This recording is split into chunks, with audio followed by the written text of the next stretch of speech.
Há carros que são desenhados para serem confortáveis, luxuosos, eficientes. E depois há os outros, aqueles que nasceram com um parafuso a menos, uma faísca de loucura no motor e um desprezo absoluto pelas regras. Não estamos falando de carros proibidos por serem caros demais ou por gastarem combustível como se não houvesse amanhã. Estou falando de máquinas tão perigosas, tão polêmicas ou tão descaradamente ilegais que governos inteiros olharam para elas e disseram: não, de jeito nenhum. Tirem essa coisa da minha frente. São carros que não foram feitos para agradar a todos. Foram feitos para desafiar o próprio conceito de sensatez. Neste vídeo, vamos mergulhar de cabeça no mundo das ovelhas negras da indústria automotiva. Vamos desenterrar as histórias de máquinas brilhantes que cruzaram a linha do que é considerado aceitável e, como resultado, foram banidas, recolhidas ou simplesmente impedidas de tocar o asfalto das vias públicas. Prepare-se, porque esta não é uma lista de carros chatos que falharam em um teste de emissões. É um desfile de renegados, de rebeldes com 4 rodas que eram rápidos, perigosos e absolutamente gloriosos em sua insanidade. E um conselho: fique comigo até o final. Porque o último carro da nossa lista não é apenas um carro, é uma arma, uma máquina de corrida tão pura e brutal que a simples ideia de colocá-la em uma estrada comum era um ato de anarquia. Ele não apenas quebrava as leis da física, mas também transformava qualquer trecho de asfalto em sua pista de corrida particular, com ou sem a permissão das autoridades. Você não vai querer perder isso. O Dodge Viper. O nome por si só já soa como um problema. E era. Nos anos 90, enquanto todos os outros fabricantes estavam ocupados instalando babás eletrônicas em seus carros, coisas como controle de tração, ABS, airbags, a Dodge decidiu fazer o exato oposto. Eles pegaram o maior motor que conseguiram encontrar, um V10 monstruoso de 8 litros originalmente projetado para caminhões, e o colocaram no chassi mais leve e simples possível. O resultado foi um carro que odiava você.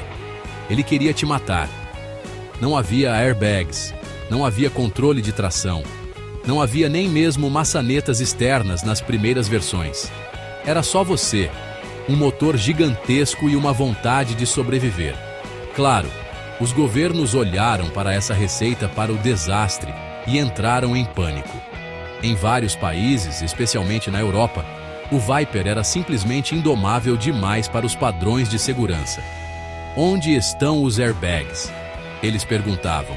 E o controle de tração para impedir que ele gire como um peão em uma poça d'água? Insistiam. A resposta da Dodge foi, essencialmente, um encolher de ombros.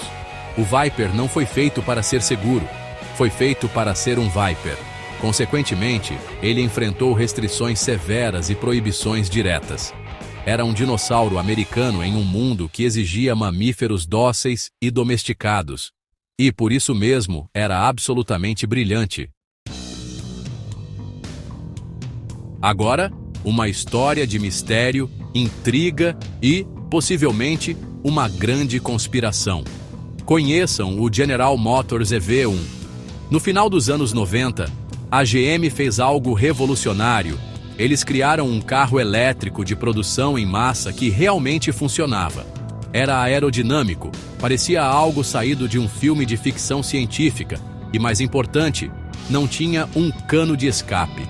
As pessoas que o dirigiam, através de um programa de leasing, o adoravam. Parecia o futuro. E então, de repente, a GM decidiu que o futuro precisava ser cancelado.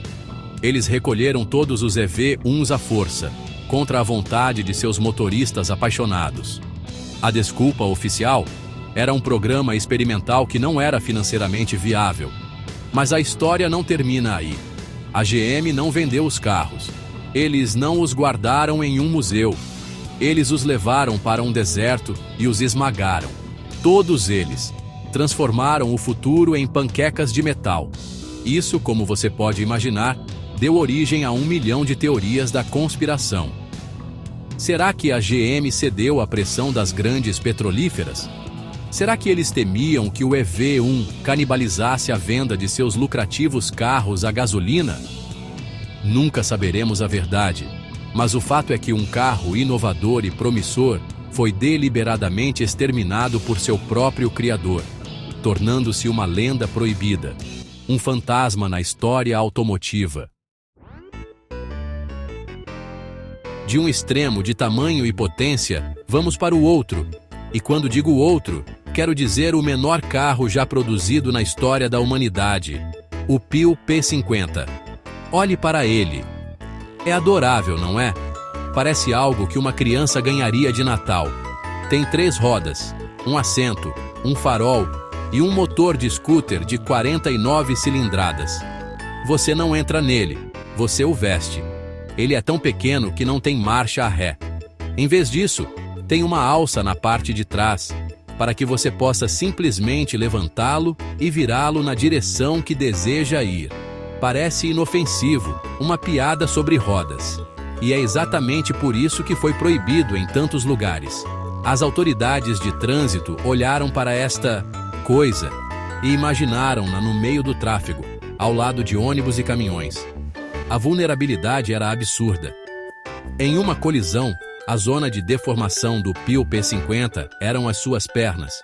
Ele não atendia a absolutamente nenhum requisito de segurança moderno. Altura mínima do para-choque? Não tem. Luzes de freio visíveis? Mal e mal. Estabilidade? Com 3 rodas e uma distância entre eixos menor que a de um carrinho de supermercado, era um convite para capotar. Era um carro de brinquedo tentando brincar no mundo dos adultos, e por isso, as babás do estado disseram não e o mandaram de volta para o seu quarto. Se o Viper era perigoso e o Peugeot P50 era uma piada, o Porsche 917 era simplesmente de outro planeta. Este não era um carro de rua adaptado para as pistas.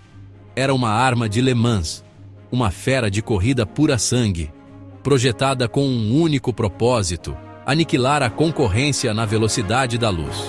Com seu motor de 12 cilindros refrigerado a ar, ele produzia uma potência tão colossal e era tão aerodinamicamente instável em suas primeiras versões que os pilotos diziam que ele vagava pela pista em altas velocidades, caçando a linha de corrida por conta própria. Era assustador até para os melhores pilotos do mundo. Naturalmente, algumas pessoas olharam para esta máquina de matar e pensaram: sabe de uma coisa? Eu quero dirigir isso para ir comprar pão. O problema é que, para legalizar um carro de corrida para as ruas, ele precisa atender a uma lista interminável de regulamentações. O 917 não tinha para-choques. A altura do solo era medida em milímetros. A visibilidade era 0 e o ruído do motor era suficiente para quebrar vidros a quarteirões de distância. Alguns poucos exemplares foram milagrosamente convertidos e legalizados através de brechas obscuras, mas para a esmagadora maioria dos países, a resposta foi um sonoro não. O Porsche 917 era simplesmente rápido demais, extremo demais e selvagem demais para o mundo civilizado. E aí estão eles: a víbora que se recusou a ser domesticada, o elétrico assassinado, o brinquedo perigoso e o monstro de corrida que escapou da pista. Estes são apenas alguns exemplos fascinantes de máquinas que levaram a engenharia ao limite, que desafiaram as convenções e, no processo, acabaram trombando de frente com as leis, as restrições e, em alguns casos, com o próprio bom senso. São carros que, por uma razão ou outra, foram considerados perigosos demais, controversos demais ou simplesmente inadequados para compartilhar a estrada conosco, meros mortais. Eles foram banidos, recolhidos ou simplesmente desapareceram das ruas. Mas isso nos leva a uma pergunta importante, e quero que você seja honesto. Se eu te desse as chaves de um desses carros agora mesmo, a fúria bruta do Viper, o mistério do EV1, a tolice do P50 ou a velocidade alucinante do 917, você teria coragem de dirigi-lo? Sabendo de todos os riscos, de toda a história, você giraria a chave e pisaria fundo no acelerador? Deixe sua resposta nos comentários, porque eu realmente quero saber que tipo de louco está assistindo a este vídeo. No final das contas, há uma verdade inegável no mundo automotivo. A proibição não mata um carro, ela o imortaliza. Carros seguros e sensatos são esquecidos.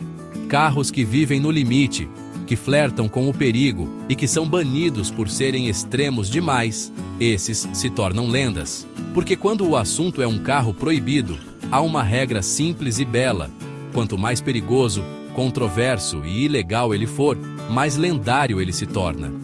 E isso é algo que nenhuma regulamentação jamais poderá